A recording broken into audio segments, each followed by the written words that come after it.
Next thing you know, one of the admin staff has the news website open, a very obvious image of an entire bus on fire with a bunch of kids in our school uniforms standing in front of it. Our late slip for class read, "School bus blew up." Teachers have read it. What was the best excuse for being late that turned out to be true? A kid's apartment burned down overnight. He was a little late, but still came. He was 16-ish, he could have helped them sort things out.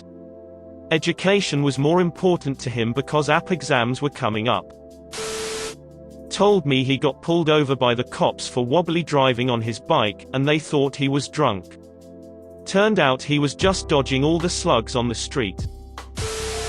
One of my organ students told me he was late arriving for his lesson because he got stuck behind a lengthy funeral procession en route to the cemetery. I knew he was telling the truth because I had played the organ for the service earlier that morning, and the church was packed. In my hometown, if you walked into anywhere late and said the phrase, "Sorry, grain train," you were never challenged. It was extremely common for 50-plus carriage trains to run through the middle of town. We have the same thing in my hometown, except the bridge was up. That bridge is notorious for not following a schedule and always being up when you're in a hurry. This happened to me as a pupil. A very quiet, unassuming kid in our class came into German with about 5 minutes of the class left. We went to a Catholic school and the teachers were all quite strict and intimidating. Classes were usually silent, especially in junior school. When this boy came into class at the end of the lesson that day, the door flew inwards with such force that the teacher gave an audible gasp. It had been raining heavily outside, his hair was plastered to his forehead. His blazer was dripping and sodden. He had mud caked into his trousers up to his knees, and he was breathing heavily. The teacher exclaimed, "Brendan, what happened?" We all stared up at him in shocked silence. This quiet, unassuming little boy let out a big sigh and just said, "I took a shortcut," and went straight to his seat. That line became iconic in our school for years afterwards. Not me, but in my class. This was in college. Student turned in work late after not showing up for 2 classes. 2 classes amounted to a full week, so it was noticeable. Professor looked at him and said, "I hope somebody died for you to be this late." Does my dad count? Honestly, I've always heard you can hear a pin drop and never really thought anything of it, but yeah, you could hear a pin cut through the air after that. A kid missed my first period class one morning, but was in school later that day. When I asked him why he hadn't arrived in time for my course, he said his cow was birthing its calf that morning, so he'd picked being in the barn over English. Made sense to me. His essays weren't going to win any ribbons at the county fair, but his calf could. We had an exam in my class and the teacher got a message from a student saying that he was going to be late because his car had a flat tire. The student was known to party. The teacher didn't think it could be true, so as a joke the teacher asked him to bring the tire back. He brought the flat tire back in the middle of the exam. Needless to say, the professor didn't expect that.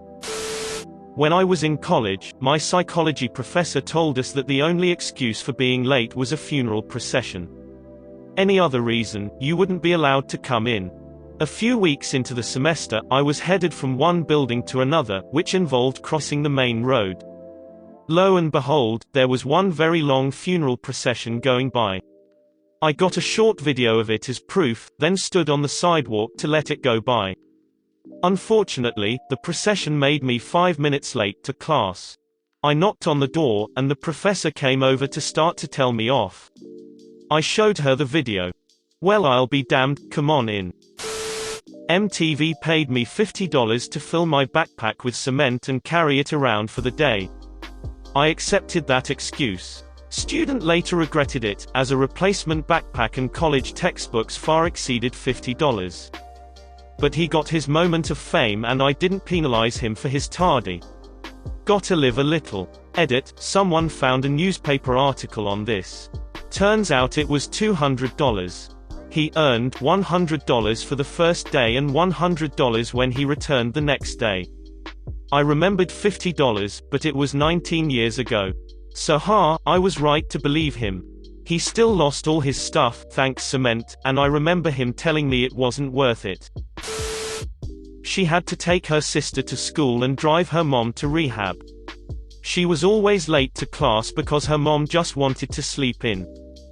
Problem was, if the mom was late or did not go, she would have violated her probation and gone to prison. I never marked her late. If she missed anything important, she could come in at lunch or after school to make it up. My best friend and I used to roller skate to school, and one day we both forgot to put our shoes in our backpacks. So we skated to the vice principal's office and got to skip the first period to go home for shoes. We stopped at Taco Bell on the way back for breakfast, because we figured we were already excused. I was one of about 20 kids who were late to school. We showed up at the school office as a group, and when questioned why we were late, we said, "The school bus blew up." They questioned, "So the engine blew up?" The kids, "No, the whole bus, in flames. It blew up." There was much conference between the teachers, all of them thinking we embellished the story. Next thing you know, one of the admin staff has the news website open, a very obvious image of an entire bus on fire with a bunch of kids in our school uniforms standing in front of it. Our late slip for class read, "School bus blew up." Literally today, the child missed my first hour class, notes said car accident on the way to school and would be coming late. Kid comes for the second hour, has pictures on his phone of the rollover accident. WTF, kid, go home. Rest. Take care of yourself. Edit, I have another one, although this one happened to a classmate when we were in college training to be teachers. She missed a really important class, came for just the last 10 minutes or so because her neighbor knocked on her door while in active labor asking for help, a little while before she was supposed to leave for class. Classmate walked back to the neighbor's house with Prego neighbor, and delivered her baby in the living room while on the phone to 911. Paramedics came, and mom and baby were fine, but the classmate needed to go home and shower, change first, because she was covered in blood. I'm an English professor, and one year a pretty good student showed up without one of his 2 major term papers. He explained that his safe had been stolen by a contractor who was working on their house. His laptop was in the safe, and that's where his paper was. I genuinely believe him because he was a really good student. Then over the next few weeks, he started to show up to class looking very tired. He said that he was on a hunt for the person who stole his safe, and he was spending late nights with his cousin driving around looking for the guy because they knew his van. Now, the student and his cousin were both recently back from tours in Iraq and had seen combat experience. They wanted to find the guy to beat the daylight out of him and get the safe back because his wife's wedding ring was in the safe as well as a bunch of cash.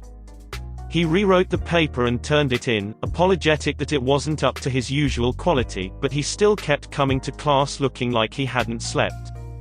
After a little while he came very happily to my office hours, and he reported that he found the guy after a long search. It involved breaking into a meth den, shaking people down with baseball bats, and even bribing some prostitutes. He said that they found the guy's van at a Taco Bell after getting a tip from a prostitute, and they cornered him and waited for the police to come. I read in the news that he had in fact done a citizen's arrest, and stopped the guy at a Taco Bell, and that they ended up calling in the Secret Service, because he used the cash that he stole from the safe to buy a bunch of counterfeiting equipment. The Secret Service apparently investigates counterfeiting, so the whole investigation happened because this guy who I dubbed the White Shaft tracked the scumbag down through the bad side of town late at night to get a wedding ring, some cash, and his research paper back. It all turned out to be true. He got the ring and the laptop back. I gladly accepted his original paper, and it got a much higher grade than the rewrite. Edit, a couple people asked for more details, so here are a few more. I can't recall the year this happened, but it was the height of the war with the US and Iraq. My student had enrolled in the army right after 9/11 on the same day as his cousin.